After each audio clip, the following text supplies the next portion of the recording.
Nerd Sports Podcast, where we talk history of the game, numbers, and stats. And each week we highlight a charity that's doing good. If you haven't subscribed yet, then you should, because I'm this the real deal. And you know I gotta shout out the Buffalo Bills. Turn it up to the max, sit back and relax. This the Buffalo Nerd Sports Podcast. Let go! Hey, what is up, Bills Mafia? Welcome into this episode of the Buffalo Nerd, your home for Buffalo Bills football with a charity on top. Brought to you by Minute Media and Fansided. If this is your first time checking the show out, thanks for finding us. Thanks for being here. I hope you enjoy it. If you're already part of the Nerd Mafia, welcome back. We're going to get into the madness that is taking place. The basketball court is providing tons of madness right now with upsets galore, but the NFL free agency market came out swinging. The numbers that were first coming out flying was like, who in the world are we going to be able to sign with no money, with people getting paid what they're getting paid right now? Zay Jones pulling in huge money, like weird things were happening. So it was concerning to see how things that were going to start out here, but since Saturday of last week, it's Friday today, it's the 18th. Since Saturday, Beane has touched 17 players. He's made moves with 17 different players in some form or fashion, in-house, bringing people in, different things, letting people go, all that kind of stuff. So we're going to get into all that. It's been a whirlwind, very exciting. I mean, we're getting to see finally a little bit of the fruits of our labor of good years of continued success. We're now seeing the churn of players wanting to come here. We're hearing it out of their mouths when they get here. So it's very refreshing, and we are building a monster. I think what he has done so far is building a monster. Going to be very exciting to see this, how it unfolds, where the money all falls. It hasn't all been calculated out yet that I've seen, but it's exciting stuff either way. But before we get into all that stuff, like we do every week, we do like to highlight a charity on the show, kind of kick off with that, hence the at the top part. So this week, I wanted to hit on, it's National Nutrition Month. For anybody out there that didn't know that, it is National Nutrition Month. And that's kind of more about, just doing self-checks and, setting up programs and campaigns to help people, maybe eat healthier, do things of that kind of nature.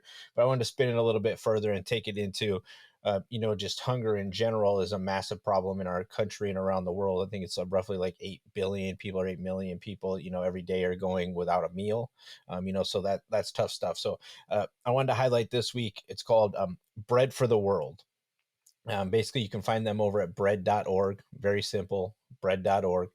They've been around for, 40 plus years now. And basically, like it talks about, it is kind of, about supporting, nutrition and, making sure that people all around the world are being fed and, that they're getting good things. And they also take it, a couple steps farther. And every year they kind of produce what they call the Hunger Report. And this is kind of just, they go through and they do research, meeting with different people around the country, around the world, trying to identify ways that we could be better about what we're doing. Like if we have determined that we can only grow so much food, then maybe we need to find ways to grow better food in that same space, that is more nutritionable for everybody, if that's all we're going to be able to produce, right? So they do a lot of stuff like that, but they also just make sure that the people out there are being fed, they're getting meals, they do research to try to find better ways for us to, go about doing those things. So very cool organization. Check them out at bread.org. It's simple, right? Bread.org. Very, very cool. So I don't know about the rest of you out there, but when this thing kicked off, I mean, on Saturday, we made some moves. There was some, was Hack going to stick around? Not. He takes a pay cut. He sticks around, clears a little bit of room, nothing major. Then we go ahead and we bring back the face of the franchise, the self-proclaimed face of the franchise, Isaiah McKenzie, a.k.a. Little Dirty, which was necessary. And I was happy to see that happen because I've been talking all off season that Cole Beasley was potentially going to be somebody that was going to be moved. We give him the option to go out and find the trade. I think that definitely tells you that we're looking at getting rid of him. And then you sign McKenzie. And I think that you probably do that first to make sure that, if you can't get him back or somebody else likes him enough to, pay him more than what you're willing to pay or can pay, that you maybe have to go to Cole and actually work things out with him or do something. So they bring McKenzie back, good move. You could see really that, the team loves him. He's got the skill set to do exactly what Beasley was doing. If that's all they want to use him for, he's got great skills out of the backfield that we saw, kind of in the playoff run, and all around just a good player. And he's all about the team. He's the perfect kind of guy to have around, and at a very low dollar amount. You're talking about 2 years, 4.4 million. Beasley was earning something that's going to earn 7 million this year. So there was a big change there that was worth it. So Lil Dirty comes back. Then immediately Beane moves into, he's going to now address the center, right? And Mitch Morris is a key piece to this thing, and he played really well last year. I think he's, makes Josh comfortable. Josh, and him have been together for a few years now. So they bring him in and they kind of sign him to a 2-year deal that works out some better money for him and helps the team. And I think it's a good move. Mitch has got a couple good solid years left in him, if not more, but I mean, why push it too far? There's really no point in signing him to this real long-term thing that is not going to happen necessarily, when it's better for everybody to just be like, hey, we got a couple of years left, let's run it back. Then you move right over to being made, a brilliant move in bringing this guy in a couple of years ago, and it ended up working out because Williams had a very good season for us when he first came over, and he ended up being a journeyman last year. He was bouncing in and out, so he filled a very nice role. But Spencer Brown really made him expendable, especially at his dollar amount. So Beane releases Darrell Williams at the right tackle position. We save $6.3 million, right? So Beane as he's getting into this, you can see there's starting to be kind of a rhythm of what's taking place. He's addressing the line, and then he goes out, he continues to address the offensive line. So then Roger Saffold signs with the Bills, and he's older, and it looks kind of like, why are we doing this on the front of this? But 33 years old is not super old. I mean, you just watched Whitworth with the Rams play at 40. So I mean, this guy's a very good player. He's been good for multiple years in the league. He's on a very good offensive line in Tennessee. His skill set is great. I mean, the left side of Josh this year is going to be considerably better, definitely at least on paper, with Dawkins and Saffold on that left side. That's very good for the future of your franchise, especially with, Saffold can stick around for a couple years. This is kind of a 1-year deal, see how this thing plays out. But this is very much, it's a good deal for him, and it's a good deal for us, because if we win and he wants to stay, we continue to just kind of bring him along. But he is older, so if it only works out or doesn't work out, we move on. But again, just addressing the line, very good player. Kind of how I felt we were going to have to move on this thing initially anyways, was to stay in that lower tier kind of player that wasn't going to cost a lot of money. Then next he goes, we assign the tender to Bates, so we'll see what happens with that. But they put a $2.4 million tender on him. I think, if you listened to a few shows back, he was one of the guys that I think that was one of the free agents that we should target to bring back. He's been, the team has been working with him for a while now. There's always been talk that he could be center. He could play, like, there's different things he could do.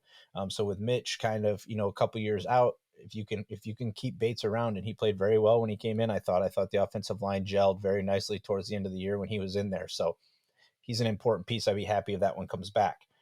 So in this process too, at the same time, we watch Harrison Phillips sign a very good contract with the Vikings. I mean, I'm happy for the guy. He got paid probably nothing that we were even close to coming at getting, right? But it turns out that maybe we were, because right after that is, once you see that piece goes, whether he was still in play for us or not, we get the Dequan Jones news, one of the first defensive tackles that he signs. So Beane, I mean, he's going full Beane here. Like, he's worked magic, getting money, keeping quality players. This is going to be the most dead money that he's had since he's been here, and I'm sure that he's not a fan of that. But the way that he's working it and moving things around right now, I think that we're going to find that it's going to be worth taking this 1 year of a good chunk of dead money.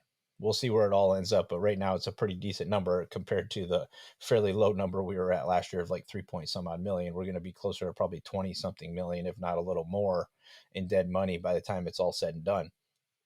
But it's going to work, I think. So we signed Dequan Jones to a 2-year, $14 million deal. Good quality role player, bigger, right? First thing that you notice with him is he's bigger, he's thicker, and this begins to make Star expendable, right? You're starting to see this, even though all that dead money's coming. Then they bring in Tim Settle. I actually, if you didn't see his press conference, the dude's full of energy. He's pumped to be here. And he looks like, if you watch a little bit of what he does and all the reports from, everybody that was covering him, is he's just hasn't had an opportunity to excel. And, in this rotation, he's going to have an opportunity to excel, especially with, some of the other players around him right now. With Ed Oliver's on the upswing for sure. You just brought in Dequan Jones next to him, who's a quality player who had a very good year last year. So those two defensive tackles to me are both bigger, kind of guys in the middle there, that it starts to kind of show you what Beane thinks he needs to also do, right? He doesn't want, he's still going to address these lines, and that's where he's standing with it right now. And then all the talk of the tight end, we're going to bring in a tight end. I felt there was a need for it. I was looking at like Evan Ingram, guys like that. He ended up signing, elsewhere. But OJ Howard, when you look at what he's done, you don't get to see very much because he's been injured a lot. The Bills were also like the least injured team this season, and ever since they've gone ahead and put in the new center and everything, the team's been better about injuries and all these types of things. So this is for $3.5 million, high quality player, inline blocker. He's bigger. I think this is a very nice piece. He's younger. You could potentially be looking at a very good two tight end duo here with Knox and him, for a good chunk of time moving forward here with Josh. So very nice piece. Beane just, keeps it rolling, bringing in a nice quality player, another guy who's looking for an opportunity. He needs a chance to try to prove that he's over the injuries and he can be the quality player that he was supposed to be coming out of college. He has all the skills to do it. He's a big boy. If he can click, this would be a very, very nice addition, especially for the dollars. Then Beane, he's been spending. So then he goes to Micah Hyde and he reworks his deal and he saves $4.5 million there. So we had heard, a lot of like the Stephon Diggs could be approached, some things like that. We knew Beane was going to rework some guys. He did it last year. There was no reason to think that he was not going to do this again. But he's very good at this. And he's in this. I'm liking this new piece that's being folded in, and they did it with Hyde here first, where they're adding void years. And I think the void years are brilliant in the fact that, obviously it is kind of what it sounds like they can just void the contract and say, no, we're good here. But I think that allows the players that you're doing that with, like a guy like Micah Hyde, who's, he's north of 30, his play could drop off at any given time, really. You don't know for sure, but you're not anticipating it to. So you do agree to this. Hey, we have this deal in place where I want to keep you around for 3-4 more years. But after a year here, or after 2 years, let's sit down and talk. Let's make sure you're still happy. Let's make sure I'm still happy. The cap's going to go up. It's not going to come back down anytime soon, I don't think. So you're going to see the cap go up, which means some of these players' values should also go up. So I like this approach by Beane to do this. You take your high quality guys that are going to be capable of sticking around, but they're also up there. So something could go wrong, or maybe they don't stick around. But you pay them at a value, and that also keeps them engaged with you, that you respect them as well, saying, hey, look, we want to be able to look at this each year. And maybe you want to look at it and say, hey, I think I need to be higher, after what I did last year. Look at the market now, things like that. So he does this with Hyde first, and then the big news drops. 6 years, $120 million. Von Miller is a Buffalo Bill. It's crazy. We heard the rumblings all kind of trickling at the beginning of offseason here with the free agency approaching, that the Bills were going to make a big move. It was Chandler Jones was in the mix. There was other things that were supposed to take place. They were going to make a big move though. And then you watch Jones sign, you watch other players go down, nothing happens. JD McKissick signs with us and then breaks up with us after a short period of time for, I'm not really sure why. I think he should probably be kicking himself right now because he's missing out on a great opportunity to win a title, and he was going to get paid the same amount of money. So whatever though, but Beane goes out and throws the haymaker and lands Von Miller. And I know 6 years, $120 million. He's 33 years old, whatever. the full breakdown isn't out yet. Haven't seen everything yet, but basically the initial stuff, it's a 3-year deal, right? It's essentially a 3-year contract where he's going to make like $52 million, just south of what Chandler Jones signed for. This is a guy that's done it year in and year out. I mean, he was kind of non-existent a little bit, almost in a sense, last year because of what team he was on and who else is on that team and what was taking place. But his pass rush numbers were good. His sack numbers were good. The dude's the best at it in the game, essentially. And now he's going to be part of the Buffalo Bills. And, his press conference, I'm sure everybody watched it, but the one thing that really stuck out for me is he was like, hey, he was asked, how do you feel about the rest of the team here in the defensive line? And he's like, I've always had another quality player to help me. And I know that I need those other quality players to help me. So that right there tells me that this dude believes that the rest of this defensive line that's in place and what they're doing is exactly what he's looking for. And he just got done playing with Aaron Donald. So haymaker by Beane comes out and he completely changes the way this team looks. The defensive line is 100% different almost. I mean, you got Ed Oliver, and you've got the guys back, but the way it's structured is immediately different with these bigger guys in the middle. And then you go ahead and we find out today they released Star.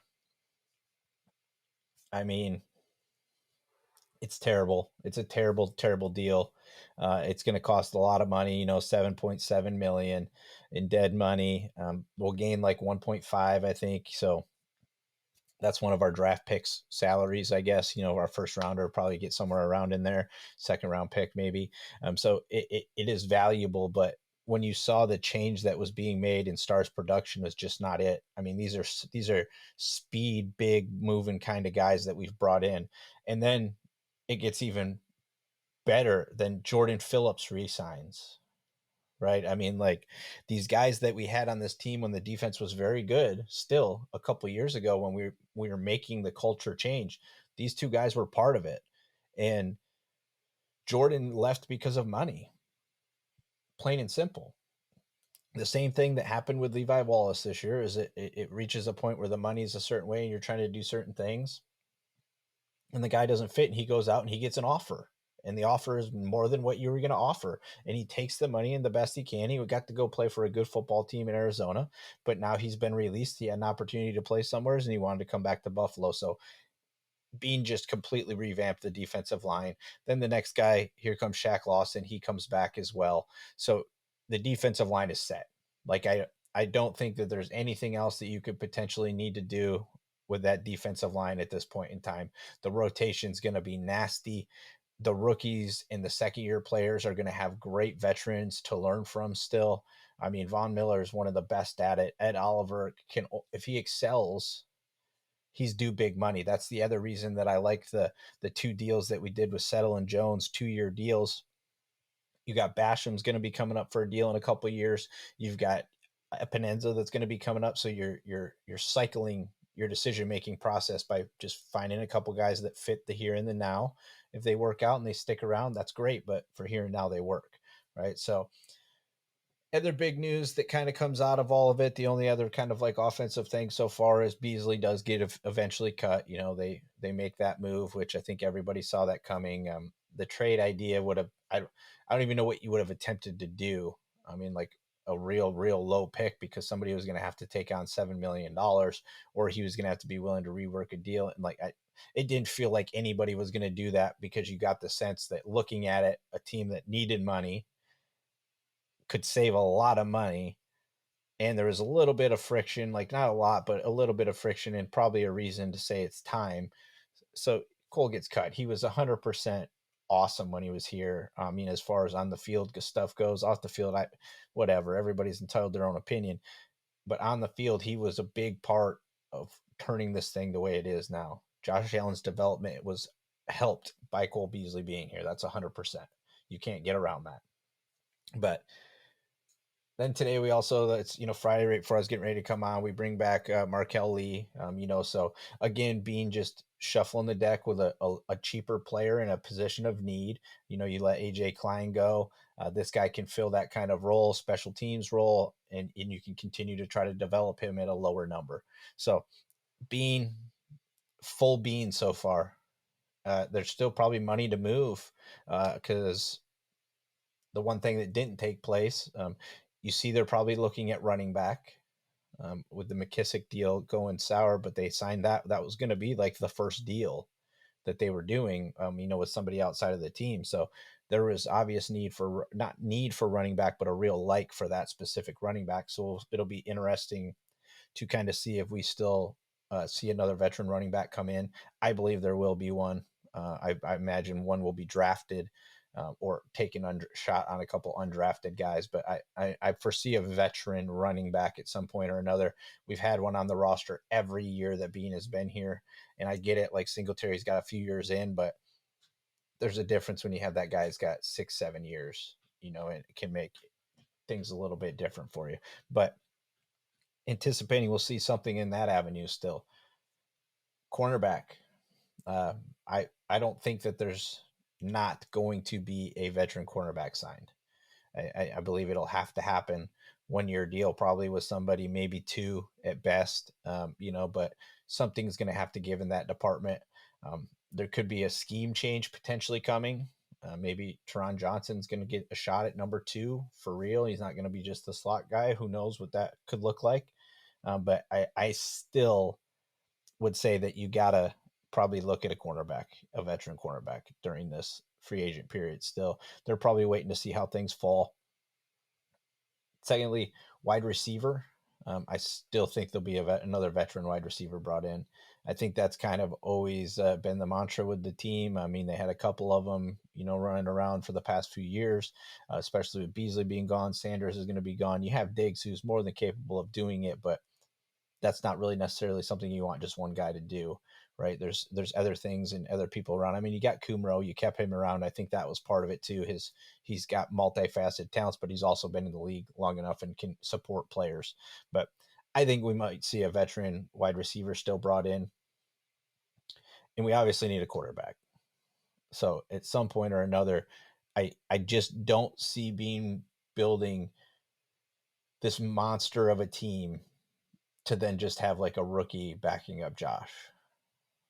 So I feel like there's going to have to be this veteran quarterback that's brought in. And then we will probably do the same thing with the quarterback where we go maybe after an undrafted guy, or maybe we do use a draft pick on a guy just as we start developing. I mean, you never know. You want Josh Allen to be the quarterback the next 25 years, but that's not possible. You want to be next 10 years. That could be possible, right? But you do always have to have in the back of your mind a backup plan. And so there's got to be something. And that one I imagine is going to take the longest because with the quarterback carousel that's happening right now, these other guys that are sitting here are probably waiting to see if there's going to be a real opportunity for them or not. So the Mariotas of the world, those types of guys that I would still consider somebody to go after, like Mariota, we're probably still going to have to move some money around. So, Beane had talked earlier in the offseason here about, Diggs' contract. He's the type of guy as well they could approach and move things around and maybe add some void years in. I think Jordan Poyer's got a little wiggle room where they could probably work with him. He's in that same kind of boat as Hyde. So there's still room. And some things are going to have to change. But the other big piece of this that I think that we've seen is this defensive line is set. This defense, besides that cornerback piece, I think is basically set. So I would believe at this point, we're walking into this draft with the offense in mind and that we are going to draft the future offense that Josh Allen is going to work with. I think that you'll see probably offensive line. There's going to be some wide receiver action. Depending on where this falls out with the veterans and everything, I'm still leaning towards probably cornerback at the end of this draft or offensive lineman. I think that you still have to do that, especially if you've got Saffold, who's older on a 1-year deal. I still think you're looking for an offensive lineman early in this draft. And maybe they beat out Bates on the right side. Of Bates is around, maybe not, but I think it's definitely looks like it's more set up to just say this draft, we are going to draft offensive players. And we're gonna make that the thing because the defense looks like it's pretty legit. Besides that cornerback, you could always use maybe linebacker depth, especially with what you're gonna do with Edmonds. You don't know for sure, but I think some of that's still got to happen before this is all said and done. But we'll get into all that stuff as we keep moving forward, because I'm sure Beane's not done. The draft is still right around the corner. We do have our draft picks. We're going to have to make sure we got a little cash floating around for them. Looks like we've got some money right now, but not everything's calculated into the stuff that I've seen. So we'll see where we fall in that salary cap. But so far, Brandon Beane he's produced, I would say, a better defensive line already than what we had last year, just with a few couple moves and moving some pieces around. And then, of course, when you bring in a pro like Von Miller, you can't overlook how much of a change that can make for a team. So, like I mentioned, as we're moving forward, we'll get into the draft. We'll start getting into, just what it's going to look like as this team's moving forward. Will we see a scheme change? What's Dorsey's approach going to be like? And a lot of that we'll find out moving through the draft and where we go with more free agency. But make sure you guys head over to bread.org and check out what they're up to. And, if you can help out, check out the research that's over there, trigger some things for you, make some changes, internally for yourselves and your families. And make sure you guys are heading over to Buffalo Lowdown. That's buffalowdown.com, and checking out everything they're up to over the off season. And of course, make sure you guys are following along on all the social channels. You can find us everywhere. At the Buffalo Nerd is basically what we go by on everything. Make sure you head over to the YouTube and you subscribe. Make sure you like us. You're subscribing on everything else, leaving some comments, reviews. All that stuff is much appreciated. And you guys, of course, can head over to the hub, thebuffalonerd.com, to find out everything that I'm up to. And of course, go Bills. Make sure you leave a review and subscribe so you never miss another episode. We'll see you next time. Leg out.